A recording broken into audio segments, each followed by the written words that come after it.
축원합니다. 아멘. 자리에 앉아주시고, 네, 무척 오랜만입니다. 지난 수련회 복귀날 설교하고 처음인데 이렇게 하니까 시간이 되게 많이 지난 것 같죠. 네, 그 사이에도 우리 목사님과 또 여러 청년들의 헌신으로 또 여러분의 사랑으로 많은 새가족 청년들이 함께 하고 있습니다. 그래서 제가 누군지 모르는 청년들이 좀 있을 것 같아요. 그래서 제 소개를 한다면 저는 블루 웨이브를 맡고 있고 여러분과 늘 함께 하지만 잘 보이지 않는 그런 주님을 닮은 김요셉 목사입니다. 제 설교 포지션은 이제 여러분도 느끼셨을 거예요. 2주 전이거든요. 2주 전 말씀과 이어지는 말씀으로 오늘 설교하게 되는 거죠. 2주 전 말씀 기억하는 청년. 네, 이럴 것 같았어요. 그래서 제 설교는 대부분 2주 전에 들었던 그 모든 내용들을 정리하고 종합하는 설교가 됩니다. 오늘 말씀도 그렇게 진행될 것 같아요. 그러니까 너무 두려워하지 않아도 됩니다. 우리 계속 한 여인에 대해서 보고 있었어요. 한나라는 여인입니다. 세 가지 이야기가 있었어요. 한나의 고통이 있었고요. 한나의 기도가 있었고 한나의 노래가 있었습니다. 먼저 한나의 고통이에요. 한나가 왜 고통스러웠을까요?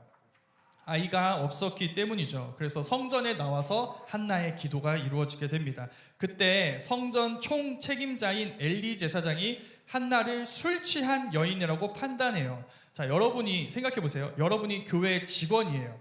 교회를 정말 사랑해. 그래서 아침마다 예배당에 나와서 열심히 여기 줄 맞추고 청소하고 쓰레기 줍고 막 데코하고 어떻게 뭘 더 할 수 있을지 고민하고 있는데 웬 듣도 보도 못한 사람이 잔뜩 취해서 여기에 와서 기도하는 척 주정을 하고 있어요. 자, 여러분 기분이 어때요? 막 안에서부터 성령의 불이 막 올라오죠. 어딜 감히 여기가 어디라고 막 이게 올라오잖아요. 근데 엘리가 느낀 감정은 분노라기보다는 한심함이었던 것 같아요. 되게 한심하게 여겨요. 언제까지 술 취해 있을 거야? 술 끊어. 이래 얘기해요. 언제까지 술 취해 있을 거야? 그 말을 듣고 한나가 이렇게 대답합니다. 오늘 말씀에서 되게 중요한 말씀인데 사무엘상 1장 15절 16절 말씀을 제가 읽어보겠습니다. 한나가 대답하여 이르되 내 주여 그렇지 아니하니이다. 나는 마음이 슬픈 여자라. 포도주나 독주를 마신 것이 아니오 여호와 앞에 내 심정을 통한 것뿐이오니 당신의 여종을 악한 여자로 여기지 마옵소서. 내가 지금까지 말한 것은 나의 원통함과 격분됨이 많기 때문이니이다 하는지라. 자, 여기서 핵심 말씀이 뭐냐면 15절 끝부분입니다. 여호와 앞에서 내 심정을 통한 것뿐이니 이렇게 얘기했죠. 자, 내 심정을 통한 것뿐이니 이게 무슨 말일까? 자, 여기서 심정에 해당하는 히브리어는 네페쉬라는 단어입니다. 네페쉬라는 단어예요. 이 단어는 영혼, 생명이라는 뜻입니다. 뒤에 통한이라고 나온 거는 샤파크라는 단어인데 이건 쏟아붓다, 흘리다라는 뜻의 단어예요. 종합해 볼게요. 자, 한나는 지금 자기가 뭘 하고 있었다고 얘기했나요? 나의 생명, 영혼을 쏟아붓고 있었다라고 얘기한 거예요. 자, 여러분 그렇게 기도해 본 적 있어요? 내 생명을 하나님께 쏟아 부었다고 말할 수 있는 순간이 여러분한테 있었나요? 그 순간은 언제일까요? 한나가 보여줍니다. 내가 부어드릴 게 많을 때가 아니에요. 이거 없어요. 날 위로해 줄 수 있는 게 아무것도 없어요. 딱 하나뿐이에요. 하나님뿐이에요.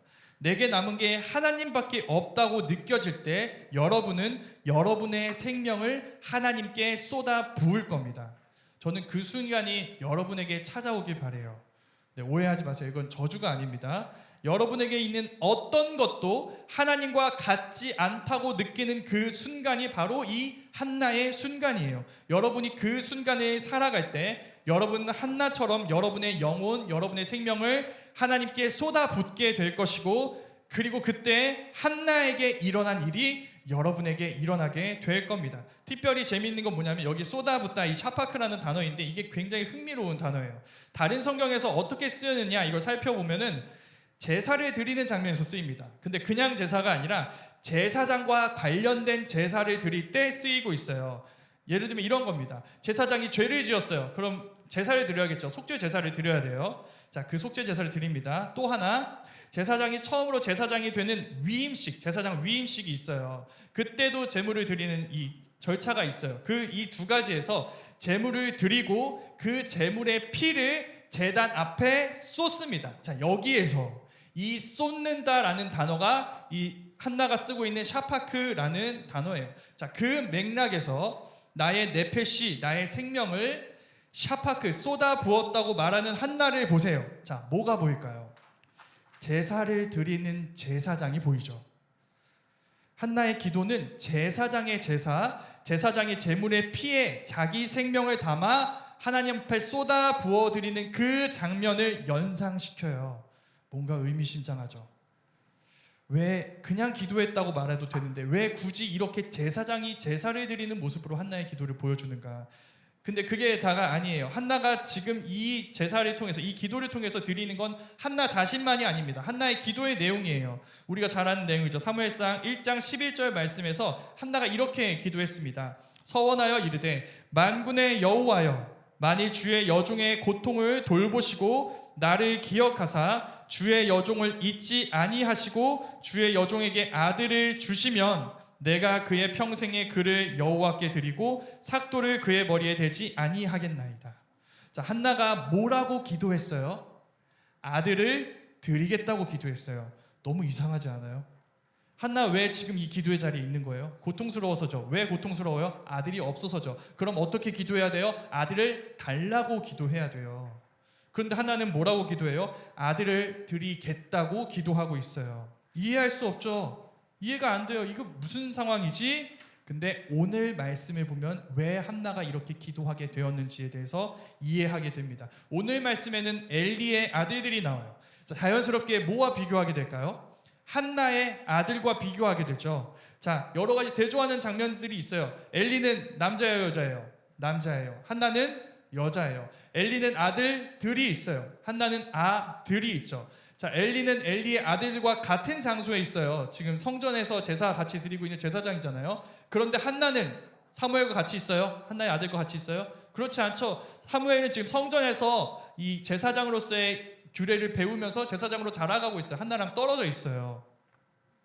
이게 뒤에 이 두 사람의, 그러니까 엘리의 아들들의 이름이 나와요. 홈리와 비느하스라고 나와요. 그런데도 굳이 엘리의 아들들이라고 이들을 부르는 이유입니다. 이 아들들이 엘리와 관련이 있고요. 한나와 대조하기 위해서 이렇게 표현을 한 거예요. 자, 이 대조는 이 아들들에 대한 평가에서도 볼 수 있습니다. 오늘 말씀 첫 구절이에요. 12절 말씀에서 이 아들들에 대해서 뭐라고 평가해요? 행실이 나쁘다라고 얘기하죠. 행실이 나쁘다. 이 단어를 직역하면 타락한, 악한입니다. 근데 이 단어를 우리는 앞에서 한번 본 적이 있어요. 우리가 앞에서 본 말씀, 엘리가 한나한테 너 술 취했지? 라고 얘기했을 때 한나가 대답하는 장면에서 이렇게 얘기해요. 당신의 여종을 악한 여자로 보지 마옵소서. 자, 여기서 악한에 해당되는 말이 바로 이 행실이 나쁘다와 같은 단어예요. 자, 그럼 보이죠? 엘리가, 자, 엘리 제사장이에요. 엘리가 넌 타락했어 라고 책망해야 되는 사람은 누구예요? 엘리의 아들들이죠. 그런데 엘리는 누구를 책망해요? 한나를 책망하고 있어요. 무슨 뜻일까요? 엘리는 자기 아들들이 타락한 걸 몰라요. 이거 굉장히 큰 문제입니다. 여러분, 엘리가 제사장이니까 엘리의 아들들도 제사장이에요. 제사장은 종교 권력입니다. 그러니까 이 제사장들의 타락을 견제할 수 있는 건 이 제사장들보다 더 높은 제사장이거나 아니면 최소한 동등한 위치에 있는 제사장만 이 제사장의 악함, 타락을 견제할 수 있어요. 그러면 이스라엘에서 엘리의 아들들을 견제할 수 있는 사람은 누구뿐일까요? 엘리뿐이죠. 그런데 그 엘리가 이들의 타락을 알아차리지 못한다는 건 무슨 뜻이냐면 엘리의 아들들은 자신들의 타락을 어떤 것으로도 견제받지 않고 마음껏 뿜어내고 있다는 뜻이에요. 또 하나, 여기에서 타락했다는 의미는 그냥 종교적으로 타락했다는 의미만이 아닙니다. 사회적이고 윤리적인 의미까지 다 포함하는 단어예요. 그 말씀을, 그러니까 이렇게 총체적으로 타락했다는 이들의 모습을 오늘 말씀은 종합해서 한 줄로 이렇게 얘기합니다. 그들이 여호와를 알지 못했다. 자, 여러분, 제사장이 여호와를 알지 못한대요. 성경이 이 알지 못한다고 표현한 때의 알은 단순히 정보적 지식만이 아닙니다. 관계적인 알미예요. 예를 들면 이런 겁니다. 다른 교회 청년이 우리 교회 홈페이지 들어왔어요. 제 이력을 보겠죠. 제 사진을 볼 거예요. 와, 되게 슬프게 생겼다. 이게 정보적 알미예요. 네. 근데 여러분은 그렇게 저를 알아요? 아니잖아요. 우리 수련회 같이 갔어요. 신방 요청하면 신방에서 뭐 밥 먹고 커피 마십니다. 그리고 제자반하고 막 선교 신청하고 바이블 아카데미 하고 이러면서 여러분과 제가 관계를 쌓아가죠. 그래서 여러분 저를 알게 되고 저는 여러분들을 알게 되죠. 이게 관계적인 알미예요. 그런데 제사장이 하나님과의 관계적 알미 없대요. 제사를 매일 드리는데. 여러분 그래서 기억해야 합니다. 여러분 제사장인데도 하나님과 친밀하지 않을 수 있어요. 제사장이 하는 일 그리고 여러분이 하는 그 섬김이 여러분과 하나님 교회 안에서 여러 가지 섬김을 감당하죠. 여러분의 그 섬김이 하나님과의 관계를 도울 수는 있어요. 그런데 그 관계가 아예 보장되는 것은 아닙니다. 오케이, 일단 인정이에요. 자, 이런 일들이 하나님과 우리의 관계를 완전히 보장하는 것은 아니구나. 근데 그렇다고 질문이 없어지진 않죠. 이런 거예요. 어쨌든 이 사람들 제사 드릴 텐데, 제사장이니까. 아니 당시에 제사를 드리는 것만큼 하나님과 친밀함을 누리는 시간은 없었을 텐데, 그럼 이 사람들은 대체 그때 뭘 어떻게 했던 걸까? 우리가 읽었던 이야기에, 우리 말씀에 그 얘기가 나옵니다. 당시에 제사 관습이 나오고 있어요. 이 관습은 하나님께 드려지는 제물 중에 일부가 제사장의 몫으로 돌아가는 화목제라는 제사와 관련이 있습니다. 화목제 이름 보면 딱 무슨 제사인지 알겠죠? 하나님과 하나님의 백성의 평화를 기념하는 제사예요. 그러니까 친밀함을 누리는 제사인 거예요. 제물의 기름과 피는 하나님께 태워드립니다. 그리고 고기는 하나님이 정한 몫으로 제사장과 제사 드린 사람이 가져갈 수 있었어요. 이게 화목제의 특징이에요. 그리고 이 고기를 가져갈 때는 이 고기를 삶았습니다. 중요한 건 이때 제사장은 이 고기의 특정 부위만을 가져가야 해요. 근데 이 율법을 파괴합니다.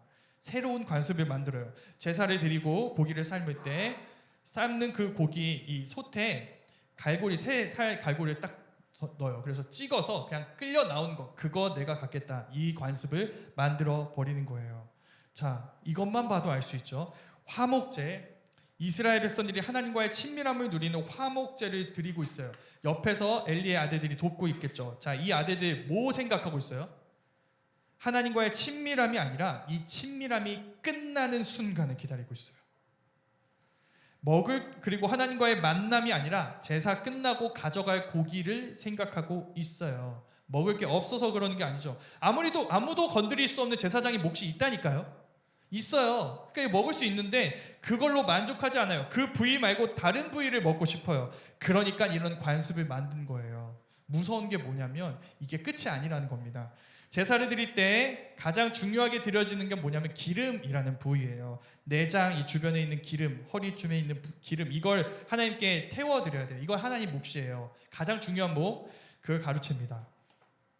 제사가 끝났을 때가 아니라 제사가 시작하기도 전에 종을 보내요. 사환을 보내서 얘기해요. 제사장님께 구워드리게 고기를 내주십시오. 그분은 삶은 고기가 아니라 날고기를 원합니다. 지금 우리가 뭘 들은 걸까요? 내가 제사 드리러 왔어요. 제사 드리러 하나님께. 근데 제사장이 와서 제사 진행을 중단시켜요. 내가 아끼는 짐승, 오랫동안 키웠던 이 짐승이 제일 좋은 거예요. 이거. 그래서 이거 갖고 와서 규례대로 이렇게 갈라놨어요. 이제 태울 준비를 하고 있는데, 하나님께 드릴 준비 다 하고 있는데 멈추시오 이러는 거예요.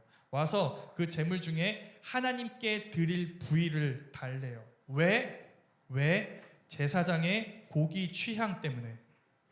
제사장이 삶은 고기가 아니라 구운 고기를 좋아한다는 게 이 제사를 중단하고 이거 가져가겠다는 이 의미인 거예요. 이유인 거죠. 여러분이 제사 드리러 온 사람이 어떻게 반응할래요? 저라면 들이받았을 겁니다. 어떤 제사는 나오냐? 다 나와보라고. 얘기 좀 하자고. 무슨 얘기를 하고 있냐? 내가 잘못 들은 것 같아서 직접 듣고 싶다. 이 얘기를 할 거예요. 근데 여러분은 착하잖아요. 그래서 여러분처럼 이 사람이 대답했던 것 같아요. 일단 제사 끝나고 얘기하자. 제사 끝나고 제사 드린 다음에 좋은 눈에 보기 좋은 거 그거 가져가라. 이렇게 얘기를 해요. 그때 그 종이 얘기합니다. 아니다. 지금 당장 내놔라. 그렇지 않으면 억지로 가져가겠다. 이게 여러분 뒷골목에서 일어나는 대화가 아니에요. 제단 앞에서 이루어지는 대화예요. 깡패가 하는 얘기가 아니에요. 제사장이 하는 얘기예요. 오히려 깡패였다면 여러분 이렇게 얘기하지 못합니다. 깡패도 종교단체의 돈은 함부로 건드리지 않습니다. 왜요? 무섭거든. 뭐가 있을 것 같아. 저 건드리면 뭔가 이 보이지 않는 신비한 어떤 존재에 의해서 저 사람들이 섬기는 그 존재에서 내가 좀 해를 입을 것 같아요. 깡패는 안 그래. 근데 이 사람들은 그래요. 제사장인데 여호와를 알지 못해요. 그리고 그 상태를 이 사람들의 아버지이고 선배 제사장이고 이들 곁에 있는 제사 최고 책임자인 엘리 제사장은 모릅니다. 매일 같은 성전에서 함께 생활하며 제사를 어떻게 드려야 되는지 가르쳐주는 그 아버지, 그 엘리 제사장, 그 엘리 제사장이 자기 아들이 지금 하나님 앞에서 어떤 상태인지 관심이 없어요. 한나는 다릅니다.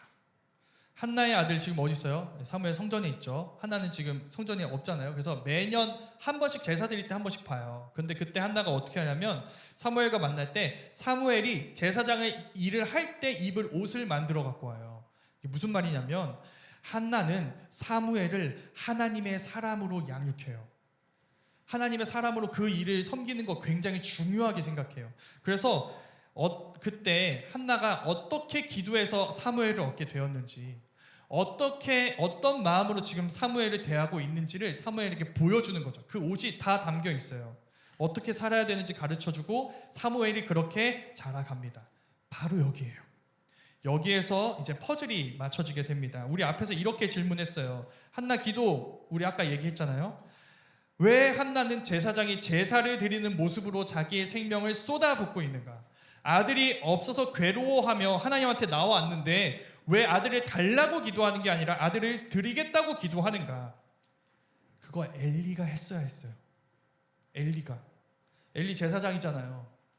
제사장이라면 제물의 피를 제단 앞에 쏟듯이 자기 생명을 하나님께 부어 드렸어야 했어요.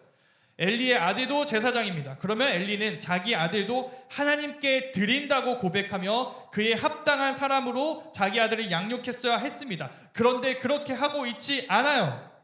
그때 한나가 엘리가 해야 했지만 하지 않았던 그 일을 한 거예요. 한나가 제사장의 모습으로 자기의 생명을 부어드리는 그 모습으로 하나님 앞에 나아가 있어요. 그리고 아들을 달라는 기도를 하는 게 아니라 아들을 바치는 기도를 하는 것으로 엘리가 하지 않았던 역할을 감당했던 거예요. 어쩌다 그렇게 할 수 있었을까? 한나가 기도 중에 알게 된 일이 있어요. 아들이 없는 게 한나만이 아니에요. 여호와 하나님께도 아들이 없어요. 무슨 말인가? 여러분, 하나님과 이스라엘의 관계를 보여주는 여러 그림들 중에 뭐가 있냐면 아버지와 아들의 그림이 있어요. 이스라엘과 하나님은 어떤 관계예요? 아들과 아버지예요. 이스라엘을 하나님의 아버지라고 불러야 돼요. 하나님은 이스라엘을 아들이라고 부르세요. 근데 지금 이스라엘 중에 하나님의 아버지라 부른 사람이 아무도 없어요. 하나님의 자녀로 자기를 여기는 사람이 아무도 없어요. 심지어 제사장들까지. 여러분, 이스라엘의 제사장들은 스스로 될 수 없습니다. 제사장은 제사장 지파로 선택된 레위 지파에서만 제사장으로 이게 세워질 수가 있어요. 여기에 역사적인 배경이 하나 있습니다. 이스라엘이 애굽의 노예로 있을 때 하나님이 애굽을 열재앙으로 치세요. 그때 10번째 재앙이 뭐냐면 첫 번째 생명이 죽는 재앙입니다. 장자가 죽는 재앙이에요. 그때 애굽의 모든 장자는 죽고 이스라엘의 모든 장자는 살게 됩니다. 장자를 하나님 보호하신 거죠. 그래서 그때부터 장자는 하나님의 것으로 구별됐어요. 그런데 그 장자의 역할을 맡아서 하나님을 종신토록 섬기는 그 특별한 일을 하는 지파로 레위 지파가 선택된 거예요. 자, 그러면 레위 지파는 이스라엘의 뭐예요? 장자예요. 근데 장자가 이러고 있어요. 장자마저 하나님을 부르지 않아요. 하나님을 찾지 않아. 하나님을 소중하게 여기지 않아. 엘리 제사장은 자기를 쏟아붓지 않아요. 장자인데 엘리의 아들은 여호와를 모른대요. 나 여호와랑 상관없는 사람이래요. 그렇게 하나님께 자기 자신을 드리지 않습니다. 그래서 하나님에겐 아들이 없어요. 그 고통을 아들이 없는 한나가 알게 된 거예요. 그러니까 한나는 기도를 통해 어떤 일이 일어난지 보이죠. 자기의 고통, 아들이 없는 자기의 고통이 치료되는 것을 경험하는 게 아니라 그 고통의 종류가 달라지는 것을 경험하게 됩니다. 이제 그녀는 자기의 고통으로 하나님의 고통을 느끼고 있어요. 아들이 없는 내 고통을 통해 하나님의 고통에 공감하고 있어요. 그래서 한나는 자기를 제사장의 모습으로 하나님께 쏟아붓고 있는 거예요. 아무도 하나님께 자기를 드리지 않을 때 하나님, 제가 제 네페시를, 제 생명, 제 영혼을 하나님께 쏟아붓습니다. 그리고 기도하죠. 하나님, 내 아들을 받아주십시오. 내 아들을 하나님의 사람으로 삼아주십시오. 하나님, 이 아들이 하나님의 아들이 되게 해주십시오.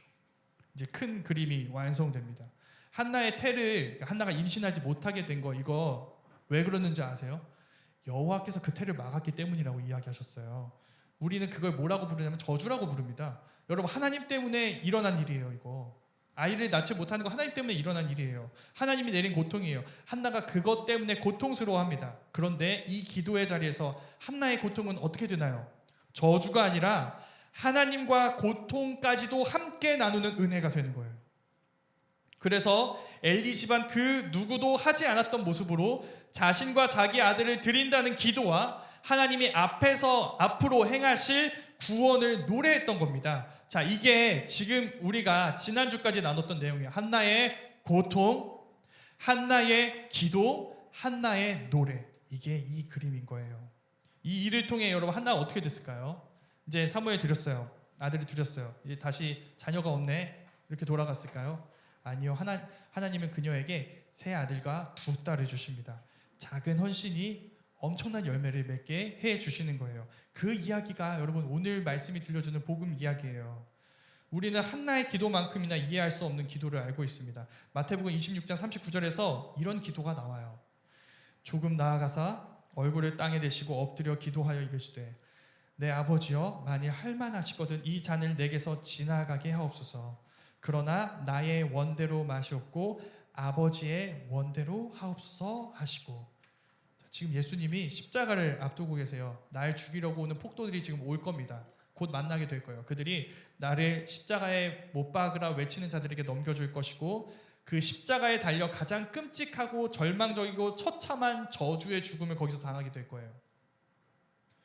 그러나 가장 끔찍한 건 이겁니다. 거기서 나는 하나님이 왜 나를 버리셨냐고 부르시게 될 거예요.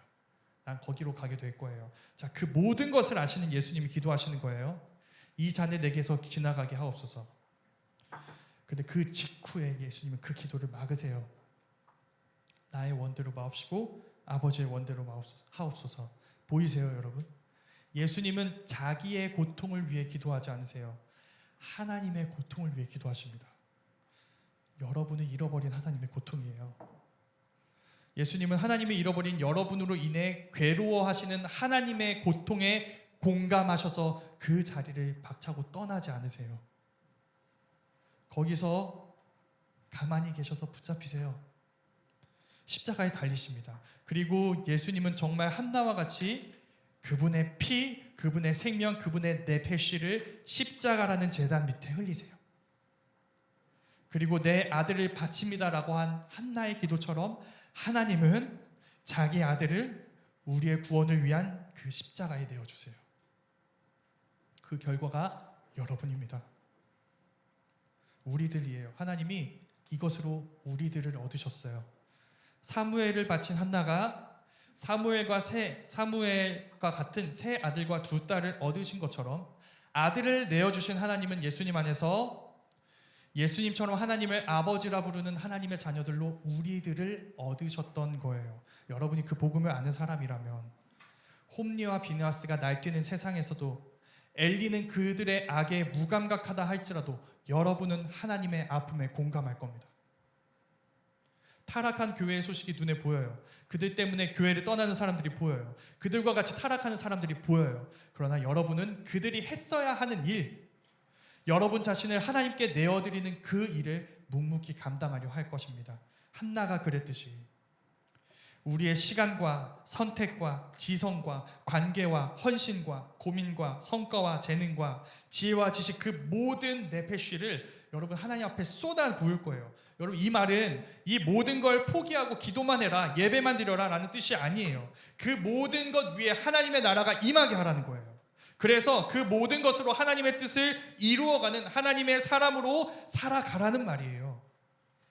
우리의 결핍과 피로로 인한 고통을 넘어서 하나님이 고통스러워하는 현실 앞에서 하나님과 함께 고통스러워하고 그분의 구원 이야기가 나의 삶의 이야기를 통해 이루어지는 그 예수님의 이야기를 따라가며 여러분, 우리 모두가 오늘도 주님이 찾으시는 그 한 사람으로 발견될 수 있기를 간절히 소망합니다.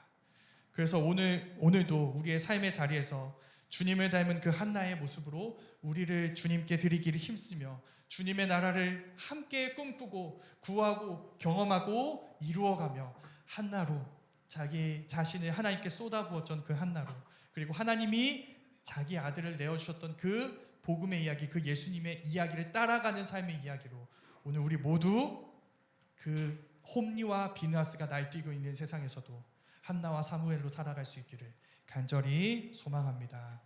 아멘. 우리 이 시간 말씀을 기억하며 함께 기도했습니다.